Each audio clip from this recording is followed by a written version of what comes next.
Sir आज कितने लोगों का ज्वाइनिंग हुआ आज के इस प्रोग्राम में?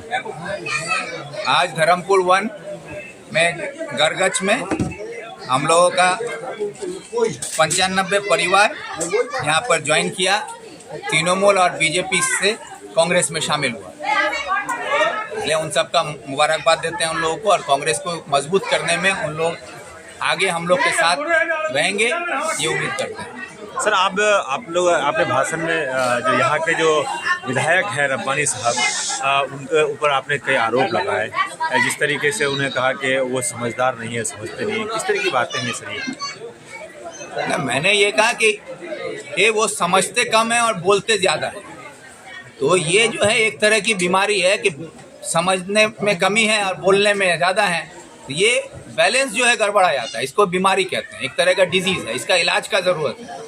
इसलिए हम कह रहे हैं ये बात कि कई जगह वो तकरीरों में दीदी का गुणगान करने में ये बोलते हैं कि अब हमारे इलाके में डॉक्टर पैदा हो रहा है, अब इसका बच्चा डॉक्टर, उसका बच्चा डॉक्टर, ये बोल रहे हैं। तो जो डॉक्टर बन के आ रहे हैं ग्वालपोखर के, मैं उन बच्चों को मुबारकबाद देता हूँ। लेकिन मेरा ये सवाल है कि जो भी बच्चे डॉक्टर बन के आ रहे हैं या आला मुकाम हासिल कर रहे हैं, उनके घर में वालिद के पास इतनी सलाहियत है कि वो अपने बच्चों को बाहर पढ़ा रहे हैं, उनका बच्चा मेडिकल करके आ रहा है। एक भी बच्चा क्या ग्वालपोखर में ऐसा है जो लोधन हाई स्कूल से इंटर पास किया हो और वो मेडिकल कर लिया, धर्मपुर हाई स्कूल से इंटर पास करके वो मेडिकल कंप्लीट किया हो, इलाही बख्श हाई स्कूल में पढ़ के वो MBBS कर रहा हो, ऐसा एक भी बच्चा दिखा दें? क्योंकि हमारे इलाके के बच्चों के पास सरकार ने वो ऑप्शन ही नहीं छोड़ा है, क्योंकि मेडिकल करने के लिए साइंस पढ़ना होगा, और किसी भी स्कूल में हमारे इस्लामपुर सब डिवीज़न में साइंस नहीं है। अगर साइंस नहीं है तो गरीब का बच्चा डॉक्टर बनेगा कैसे? आपके चाकुलिया में तो है सर? कहीं नहीं है सर? नहीं, अभी कहा कहीं नहीं, साइंस नहीं है सर। आप साइंस नहीं। आपके जिला परिषद जैनुल साहब पार्टी TMC में आने के बाद बोल रहा है। अरे भाई 22 करोड़ का काम करने का मौका जिला परिषद साहब को मिला है जी, अब वो 22 करोड़ का काम जिला परिषद साहब को मिला है, तो उनके लिए तरक्की का मामला है, आवाम के लिए भी काम करेंगे। आवाम के लिए जो है 22 करोड़ में कितने का काम होगा वो बहुत बड़ा सवाल है। तो ये सवाल का जवाब कौन दे? अच्छा सर, वो आपने सर कुछ दिन पहले सर हमारे बातचीत करते हुए कहा था कि कांग्रेस के और आपके मोहसिन गुप्ता को आपने माफ़ी मांगने की बात की थी, लेकिन कांग्रेस के नेता यहाँ के ब्लॉक प्रेसिडेंट ने कहा कि विक्टर साहब को अच्छे से वो स्टेटमेंट सुनना चाहिए।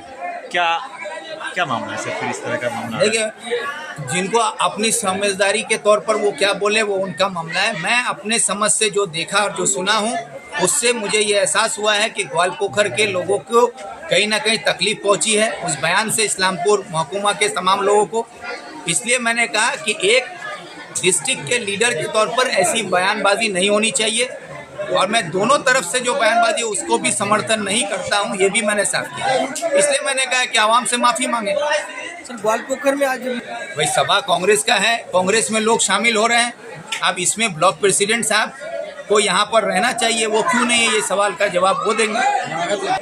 नसीम साहब के बारे में? हाँ, नसीम साहब के बारे में हम बता रहे थे, वो उनसे पूछिए। हमारा ब्लॉक प्रेसिडेंट तो यहाँ पर है सर। अभी 3 नहीं, रब्बानी साहब या तृणमूल अभी ये कोशिश में लगी हुई है, जितना भी आवाम का चुना हुआ नुमाइंदा है उन सबको तृणमूल में शामिल कर लो, यही कोशिश में लगी हुई है। इसीलिए हमारा जिला परिषद जैनुल, हमारा जिला परिषद बाबू और भी लोगों को अभी तृणमूल में शामिल किया जा रहा है। तो वही हम कह रहे हैं कि पूरे ग्वालपोखर में जितना वार्ड मेंबर है, जितना पंचायत समिति है और जितना जिला परिषद है, सबको मिला के 300 लोग भी नहीं है, तो ये 300 लोग को रब्बानी साहब अपने गोद में बैठा लें, और पूरा ग्वालपोखर का आवाम उनके जुल्म और सितम के खिलाफ, तृणमूल के खिलाफ इकट्ठा होकर कांग्रेस का झंडा हाथ में लेके हम लोग लड़ाई के मैदान में रहेंगे।